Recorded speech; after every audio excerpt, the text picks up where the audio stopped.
All right, well, welcome back. Hopefully it's not too long that you just finished watching the first video on the HELOC and why it's a PLD. I am Jordan Mitchell, your financial coach with A4H Financial Coaching. Now let's talk about the thinking behind a HELOC, all right? People get into debt. This is no doubt, right? It's an ugly picture out there right now. There's 958 trillion. I'm sorry. Ooh, that's a big number. $958 billion worth of credit card debt.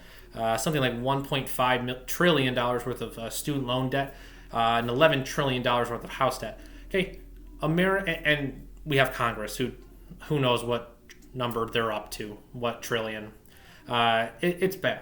Okay, and debt is bad. Remember, debt just gives you a penalty because you've bought things that you can't afford. Okay, by yourself. So therefore, why would somebody go into debt, say a HELOC? Because they're desperate, right? Those credit cards keep growing. The couches we financed, right? There's a penalty, right? There's interest on those couches, right? I need a new kitchen, right? We have grown up in a society where we just want what we want when we want it, and it doesn't. We don't care how we get it. We just want it. Now. Okay? And what we have to do is we have to take a step back and we have to become more mature and say to ourselves, okay, do I really need this? And if so, how else could I get it? Okay? And that'll be kind of where we go the second part. But for right now, let's think about what is this HELOC really trying to do? You're trying to fix a situation. But when you've tried to fix debt by going into more debt, it's never going to solve itself, okay? Because what most likely is going to happen is, okay, you've taken the $100,000, you got a new kitchen, you paid off your credit card debt, you haven't changed you. It's the same you that got into credit card debt, and it's the same you who decided to redo their kitchen when they didn't have the money to do it. So you can go online right now and type in HELOC to Facebook, and you will see hundreds of banks trying to get you to get HELOCs. There are hundreds. I looked earlier. And you will see people in the comments, I'm in, give me more information. This sounds great. But if you take out that money and you don't have a plan for paying it back, because people don't understand what they're actually doing, they're taking out a $100,000 credit card, well, that interest is just going to keep growing. And what's to stop you from getting back into debt, right? If you haven't changed you, then you're just going to end up back in the same boat you were in.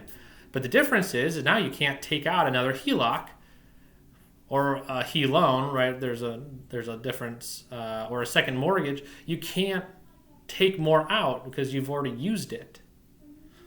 Right? At some point, banks will cut you off. It's a very high mark, but they will cut you off. So now, not only do you have your house payment and the $1,000 you're paying on the HELOC, but now you've just racked up $20,000, $30,000, $40,000 more of credit card debt. And where are you going to get that money from? And where are you going to get that money from? Because you've already tapped out your house. Now, it might seem a little doomy and gloomy.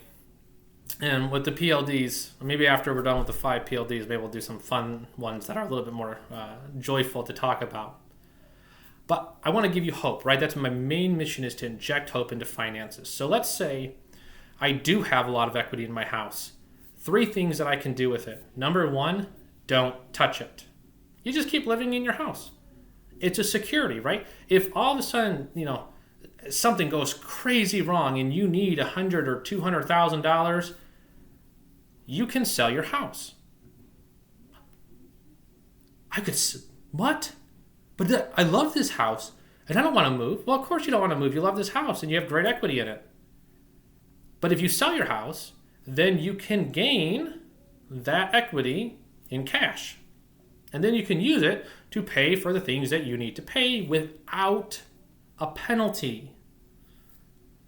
Without a penalty. I'm going to say that again. You can pay for things yourself without a penalty. And that's the beauty of not going and buying things on interest or on a penalty. Okay. The last thing you can do with it is you can just leave it and you can say to yourself, okay, I want a new kitchen. Let's say it's going to cost us $50,000. How fast can I save $50,000? Depends on how bad you want it. If you really cut and save, depending on your income, could you do it in 2 years? Yeah, you're right. You might have to sit with your kitchen that you don't like for 2 years. But I guarantee you, when you have a HELOC and you go into that kitchen, every time you go into that kitchen or you open up that brand new fridge or you use that brand new stove or you look at those granite countertops or quartz or whatever you're into or whatever's new these days, you know what they're going to look at. They're going to be like, man, this looks nice. But in the back of your head, every time you're making that $1,000 payment, you're going to start hating the kitchen because the kitchen's making you go broke. But if you save up for 2 years, maybe 3 years, and you pay it off, every time you walk into that kitchen, it's going to bring you joy, it's going to bring you peace, and you're going to love that kitchen. So, HELOCs are PLDs. They're poor life decisions, financially and mentally, because we haven't changed the behavior behind why we got into trouble in the first place. So, let me know what you think. Put some comments. If you have any questions, feel free always to answer. But I am your financial coach. This is A4H Financial Coaching. Have a lovely day.